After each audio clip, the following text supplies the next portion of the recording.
move on to the essential work, that is the androecium and gynoecium. हम यहाँ पे शुरुआत करेंगे द मेल रिप्रोडक्टिव वर्ल के साथ, जिसका नाम है androecium. So dear students,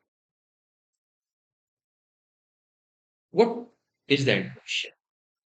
Androecium is a whirl of stamens. अब देखिए, ये आपके फ्लावर का पेडिसल हुआ, ये हुआ थैलामस, और ये जो मैंने ड्रॉ किया वो है आपका स्टेमन. तो स्टेमन के पास एक स्टॉक है जिसको हम कहते हैं फिलामेंट, और उसके पास एक फर्टाइल पार्ट, और इस फर्टाइल पार्ट को हम कहते हैं एंथर. ओके, एक एमसीक्यू ध्यान रखिए. The filament is attached to the thalamus on one end, और इस एंड को कहते हैं प्रॉक्सिमल एंड, और ये वाला एंड जहां पे एंथर अटैच है उसको हम कहते हैं डिस्टल एंड. ओके, फिलामेंट जो होता है वो स्टराइल पार्ट, और एंथर जो है वो फर्टाइल पार्ट. इस डायग्राम से आपको पता चलेगा दैट ये जो एंथर है उसके पास एक तो थीका है, लोब्स है. सो जो टिपिकल एंथर होता है, it is going to be a bilobe structure. So typical anther is a bilobed structure. So if you cut the typical anther, जिसे मैं अभी आपको कट करके दिखाने वाला हूं, अगर हम कट करते हैं एक टिपिकल एंथर, तो what we observe is it will show the presence of pollen sac. ये जो सर्कल्स मैंने बताया इनको कहते हैं पोलन सैक. पोलन सैक का दूसरा नाम है माइक्रोस्पोरेंजिया. ओके, अब ये माइक्रोस्पोरेंजिया टोटली चार होते हैं. सो हम कहेंगे कि ये टेट्रास्पोरेंजिएट कंडीशन. इसके अलावा जो एंथर का पार्ट, जिसको मैंने एक ऐसा इमेजिनरी सर्कल में बना के दिखाया आपको, उसको हम कहेंगे एंथर वॉल. उसको हम कहेंगे एंथर वॉल. जैसे ये जितना भी पार्ट वो एंथर वॉल, ये जितना भी पार्ट वो एंथर वॉल, ये जितना भी पार्ट वो क्या है, एंथर वॉल. और ये एंथर वॉल सिंगल लेयर्ड नहीं है. This anther wall is multi layer. This anther wall is not single layer, it is multi layer. Okay, and let us see what are the different layers of the anther wall. तो हम उसको थोड़ा सा describe ऐसा करेंगे that a typical anther has two parts.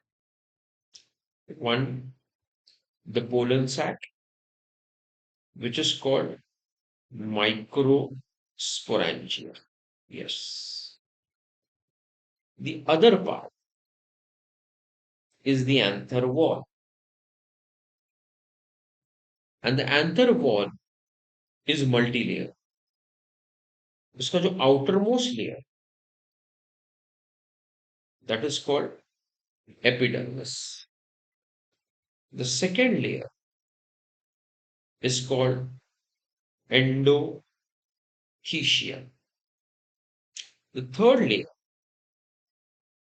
is the middle layers. And the innermost layer is called tapetum. So the anther wall is made up of these four layers. Okay, इन्हीं four layers को भी आपको पढ़ना है. तो epidermis जो होता है, इस डायग्राम में देखिए, जो एपिडर्मिस होता है, epidermis, it is single layer made up of parenchymatous cell, protective in function. The second layer, that is endothelium, यहाँ पे it is once again a single layer, पर इसकी स्पेशलिटी है कि it is fibrous. It is fibrous. It helps the anther to break, to release the pollen grains. That is called the process of dehiscence of anther, followed by 1 to 3 layers of parenchymatous cells, which are called as the middle layers. ये जो middle layers है, ये store करते हैं food को ephemeral, मतलब they going to die soon because they also help in the dehiscence of anther. थोड़ा ही time में इसके बारे में बात करेंगे हम. Let us first talk about the tapetum. तो देखिए बच्चों, ये आपका पोलन सैक, और सबसे अंदर वाली जो ये सिंगल लेयर, वो है आपका टैपेटम. इसलिए हम कहते हैं कि the tapetum lines the pollen sac. और ये जो मैंने कलर दिया, 3 लेयर्स, वो आपके मिडल लेयर्स. और उसके ऊपर जो मैंने कलर, वो हो गया आपका एंडोथीशियम, और उसके ऊपर आ गया आपका एपिडर्मिस. तो ये जो टैपेटम है, ओके, उसका अगर एक सेल हम देखें क्लोज, तो उसके अंदर 2 या उससे ज्यादा न्यूक्लिया होते हैं. ओके, उसके अंदर 2 या उससे ज्यादा न्यूक्लिया होते हैं. तो एनसीईआरटी कहता है कि it's a binucleate condition, and it can be binucleate or it can be more than that. And how are these 2 nuclei produced or more nuclei produced? The NCRT asks the question. The answer is endomitosis. जहां पे the nuclei divides but cell wall formation does not take place. क्यों हुआ ये? क्या फायदा 2 या उससे ज्यादा न्यूक्लियस का? देखिए, टैपेटम का फंक्शन जानिए. Tapetum is a nutritive layer. उसको नरिशमेंट देना है पोलन मदर सेल्स को और पोलन ग्रेन्स. उसके लिए विगर के, उसका, उसके अंदर डीएनए ट्रांसक्रिप्शन, प्रोटीन सिंथेसिस, ये डेफिनेटली ज्यादा होगा. And that is why it is binucleate और मल्टी न्यूक्लिएटेड. इसके अलावा भी the tapetum performs multiple functions. Just to brief you, it produces a chemical which is called sporopollenin, और sporopollenin pollen grain formation में help करता है. ये plant growth regulators बनाता है. ये कुछ एंजाइम्स बनाता है जिससे पोलन ग्रेन्स एक दूसरे से सेपरेट हो जाएंगे. ये इंसेक्ट पॉलिनेटेड पोलन ग्रेन्स में एक पोलन किट नामक पदार्थ बनाता है. So overall it's very important layer to tapetum. Now, these 4 layers together, they form the anther wall. But जब एंथर मेच्योर हो जाता है, ओके, एंडोथीशियम, मिडल लेयर और टैपेटम तीनों क्रश हो जाते हैं, जिसकी वजह से आप देखोगे कि एक थीकस में पहले अगर 2 पोलन सैक्स थे, तो अब हमको ये चेंज दिखाई दे रहा है कि ये दोनों पोलन सैक यूनाइट हो चुके हैं और एक बड़ा सैक बनाया, जिसके अंदर पोलन ग्रेन रिच्योर है. और ये हमारी एपिडर्मिस जो है, थोड़ी सी फट गई है, रप्चर हो गई. और इसी को हम कहेंगे डेहिसंस, टूटना. किसका? एंथर का. जो तीनों लेयर ने हेल्प किया ताकि इसमें सभी पोलन ग्रेन्स बाहर क्या हो, रिलीज हो. यहाँ पे एक ग्रूव में एक डेलिकेट एरिया है, इसलिए यहाँ पे वो ब्रेक हुआ. Okay, this is called dehiscence of anther. So at that, when the anther becomes mature, these layers get crushed. Endothelium, middle layers, tapetum, they get crushed. And what happens is the 2 pollen sac in each theca will join to form a large sac from where the pollen grains will be released out. एक और interesting point यहाँ पे ऐसा है बच्चों कि जब ये एंथर यंग था, ओके, जब ये एंथर यंग था, इट वाज अ होमोजेनस मास, उसके अंदर सारे के सारे सेल्स क्या थे, सेम थे। कुछ सेल्स आर्केस्पोरियल सेल्स बने, आर्केस्पोरियल सेल्स बने। इन आर्केस्पोरियल सेल्स में से एंथर वॉल बनी, कुछ एक सीक्वेंस है जो आपको नहीं है, और फिर उसमें से बने स्पोरोजिनस सेल। हमको अभी फिलहाल इंटरेस्ट है इन डिप्लॉयड स्पोरोजिनस सेल के अंदर जो माइक्रोस्पोरेंजियम के अंदर पोलन सैक के अंदर है, बिकॉज इसी स्पोरोजिनस सेल से बना पोलन मदर सेल, और यही पोलन मदर सेल का हुआ meiosis, which result in the formation of four pollen grains that are haploid. They are in a group of four. That is why they are called pollen tetrad, जिसके अलग अलग shapes होते हैं। और वो जो टेपेटम की एंजाइम थी, उसने जो बाइंडिंग कैलोस था उसको डिसॉल्व किया। इसके लिए आपको चार अलग अलग सेपरेटेड क्या दिखे, kids, you saw the separated pollen grains.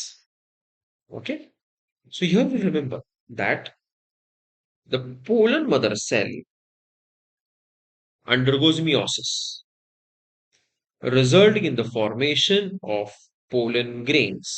So questions में pollen mother cell multiplied by 4 will be equal to the number of pollen grains, and the number of pollen grains divided by 4 is equal to the pollen mother cells or the meiosis that are required.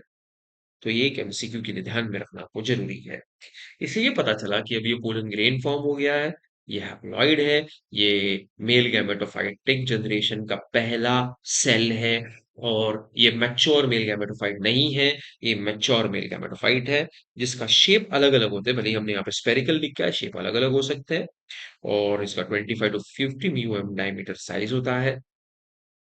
अब थोड़ा सा इसका interesting structure देखते हैं। Pollen grain के पास दो walls होती है, जिसको हम कहते हैं sporoderm. I am sorry, pollen grain के पास वॉल होती है जिसको कहते हैं स्पोरोडर्म, जिसके दो लेयर, आउटर वॉल को कहते हैं एक्साइन, इनर वॉल को कहते हैं इंटाइन। ये जो एक्साइन है बच्चों, जो आउटर है, it is made up of sporopollenin, जिस which is the most resistant organic material. कोई भी बायोलॉजिकल नेचुरल एंजाइम नहीं है जो स्पोरोपोलिनिन को डिसॉल्व कर सके, और इसी वजह से स्पोरोपोलिनिन की वजह से पोलन ग्रेन प्रोटेक्टेड रहते हैं, इतने प्रोटेक्टेड कि फॉसिल्स में भी आपको वो मिल जाएंगे जो प्रिजर्व हो गया, क्योंकि ये स्पोरोपोलिनिन नॉन बायोडिग्रेडेबल है। लेकिन क्या ये स्पोरोपोलिनिन कंटिन्यूअस है? The answer is no. It shows the areas where the sporopollenin is absent and exine becomes highly thin, and you get pores over here which are called as germ pores. इस germ pore में से pollen tube formation easy हो जाएगा। ये अंदर का जो layer है उसको कहते हैं हम इंटाइन। ये थिन सॉफ्ट इलास्टिक होता है। It is made up of pectin and it is made up of cellulose, pectocellulosic है। ओके, तो ये पोलन ग्रेन का स्ट्रक्चर है। एक्साइन इंटाइन ध्यान में रखिए, जर्म पोर के बारे में ध्यान में रखिए। पोलन ग्रेन्स थोड़े से बदनाम भी है बच्चों, क्योंकि कुछ कुछ लोगों को पोलन ग्रेन्स की एलर्जीज होती हैं, जिसको हम कहते हैं पोलन एलर्जीज। ओके, इसमें एक स्पीशीज है carrot grass, Congress grass parthenium, जो इंडिया में इंपोर्टेड व्हीट के साथ आई, व्हीट के साथ, और ये वीड है, unwanted plant at the unwanted place at unwanted time, and it has become almost everywhere in India, so ubiquitous हो गया। और ये काफी बार इसकी जो पोलन ग्रेन्स होती है लोगों में एलर्जीज कॉज करती है, ब्रोंकाइटिस होता है, एजमा होता है, और ब्रोंकियल इन्फ्लेमेशन होते हैं। ओके, लेकिन इसमें कुछ अच्छी भी चीजें हैं बच्चों। पोलन ग्रेन जो पोलन प्रोडक्ट्स होती हैं वो रिच है न्यूट्रिएंट्स में। ओके, उससे सिरप्स बनते हैं, टैबलेट्स बनती हैं, और फॉरेन कंट्रीज में इनको एथलीट्स, रेस हॉर्सेस को दिया जाता है उनकी परफॉर्मेंस को बेटर करने के लिए। ये जो पोलन ग्रेन होता है, ये एक लिविंग सेल, ये जब किसी स्टिग्मा पे गिरता है तो नेचुरल उसका जर्मिनेशन होता है। अब ये पोलन ग्रेन्स के पास एबिलिटी है जर्मिनेट होने की। जब ये पोलन ग्रेन जर्मिनेट होता है ना बच्चों, तब ये पोलन ट्यूब बनाता है। तो ये पोलन ग्रेन के पास एबिलिटी है जर्मिनेट होने की। To form a pollen tube, but वो इमीडिएटली काफी बार पोलन ट्यूब फॉर्म नहीं करते, जर्मिनेट नहीं होते, लेकिन वो वायबल है, उनके पास वो एबिलिटी है, that is called pollen viability. ये एक टाइपिंग मिस्टेक है, ये viability word, viability, ability of the pollen grain to germinate, उसका जो उसको बोलते हैं पोलन वाइब्रेट, उसका फर्टाइल पीरियड कहेंगे। ओके, हमको ऐसा लगेगा कि ये एक डेड कुछ चीज है, नहीं, उसको अगर आप शुगर सिरप में डालोगे तो भी वो जो है जर्मिनेट करता है। और हर एक स्पीशीज की जो वायबिलिटी का टाइम पीरियड है वो बहुत डिफर करता है, वो बहुत डिफर करता है। जैसे वीट और राइस में वायबिलिटी अराउंड 30 मिनट्स की होती है, लेकिन सोलनेसी स्पीशीज, रोजेसिए और लेग्यूमिनोसी में it can be up to months, and in some of them it can be even up to years. काफी बार ऐसा होता है कि पोलन ग्रेन जो ट्रैप हो गया आइस में, पोलर रीजन्स में, और हजारों सालों के बाद भी वो वायबल निकला और जर्मिनेट हो रहा है। ओके, और इसी से हमने अपना दिमाग लगाया, पोलन ग्रेन्स को लिक्विड नाइट्रोजन में -196 डिग्रीज के अंदर हमने स्टोर करके रखा, और पोलन बैंक्स बनाई और उसको प्लांट ब्रीडिंग प्रोग्राम्स में यूज करते हैं। जब ये pollen grain falls on the stigma, okay, तो वो जर्मिनेट होता है। Okay, and it results in the formation of the mature male gametophyte. तो ये जो पोलन ग्रेन है, इसकी एक जर्नी है, समझो आप, ये एक जर्नी अंडरगो करता है कि ये पोलन ग्रेन हैप्लॉइड होता है, इमेच्योर मेल गैमेटोफाइट है, और ये बनाता है mature male gametophyte, mature male gametophyte. Okay, अब इस जर्नी की शुरुआत ऐसे करते हैं कि initially this is the pollen grain, it undergoes an unequal mitosis, okay, due to asymmetrical spindle, resulting in the formation of two nuclei. One is a generative nucleus, okay, and the other is a vegetative nucleus. Vegetative nucleus larger है and irregular. अब ये pollen grain के अंदर दो nucleus है, दो sales हैं, which are separated by a callose plug. तो इसको हम बोलते हैं टू सेल स्टेज। शुरुआत की जर्नी में वो सिंगल सेल स्टेज था, अभी कैसा हो गया, two cell stage. And majority of the angiospermic plants में इसी टाइम पे एंथर डिहेसाइज होते हैं, and the pollen grain will fall on the stigma, and later on will discuss कि कैसा स्टिग्मा और पोलन ग्रेन के बीच में पोलन पिस्टिल इंटरेक्शन होता है। अब हम अज्यूम करेंगे कि पोलन ग्रेन गिरा स्टिग्मा के ऊपर, एंड ये जो स्टिग्मा है, ये अलाउ किया उस पोलन ग्रेन को जर्मिनेट होने के लिए, और फॉर्म हो गई पोलन ट्यूब, और टिप पे है वेजिटेटिव न्यूक्लियस, और उसके पीछे है nucleus, that is the generative nucleus. Now the generative nucleus, okay, it will undergo the second mitosis. Wow. And that will result in the formation of a pollen grain with a pollen tube, two sperms, and one vegetative nucleus. ये दो male gametes और ये vegetative nucleus along with the pollen tube, everything is together is called mature male gametophyte. Everything together is called as the mature male gametophyte. Okay, तो एक mitosis हुआ pollination के पहले, एक माइटोसिस हुआ पॉलिनेशन के बाद। तो पॉलिनेशन के टाइम पे दो सेल स्टेज था, लेकिन वही सेकेंड माइटोसिस अगर पॉलिनेशन के पहले हो जाए तो पॉलिनेशन के टाइम पे थ्री सेल स्टेज होगा। मेजॉरिटी टाइप्स टू सेल 60%, 40% जैसे पोएसी फैमिली में थ्री सेल स्टेज पे होता है।